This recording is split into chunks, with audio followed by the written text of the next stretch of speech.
Doctor Bhushan Chougule. आज प्राथमिक आरोग्य केंद्र वाटेगाव येथे HPV वॅक्सिनचा प्रोग्राम आज चालू केलेला आहे गव्हर्नमेंट वॅक्सिनचा. ही लस पूर्वीपासून प्रायव्हेटला देण्यात येत आहे, पण गव्हर्नमेंटच्या शेड्यूलनुसार आज ही वाटेगावमध्ये चालू करण्यात आलं आहे. ही लस पूर्णपणे सेफ आहे. ह्युमन पॅपिलोमा व्हायरस हा गर्भाशयाचा कॅन्सर होण्याचा एक महत्त्वाचं कारण आहे. तर ही लस घेतल्यामुळे भविष्यात गर्भाशयाचा मुखाचा जो कॅन्सर होतो तो टाळला जाईल आणि ही लस पूर्णपणे सुरक्षित आहे.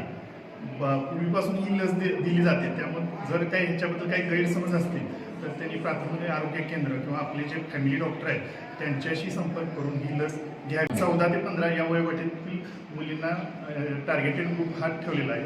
तर त्या सर्वांनी लस लस घ्यावी असं मी आवाहन करतो. संतोष गवडे.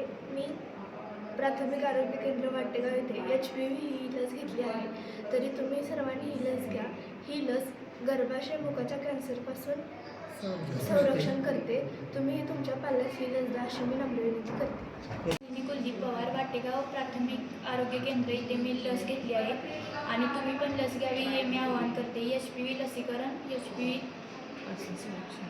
HPV पासून संरक्षण. प्राथमिक आरोग्य केंद्र वाटेगाव येथे HPV ही लस घेतली आहे. यामुळे कोणताही त्रास झाला नाही. ही लस तुम्ही घ्यावी ही माझी नम्र विनंती.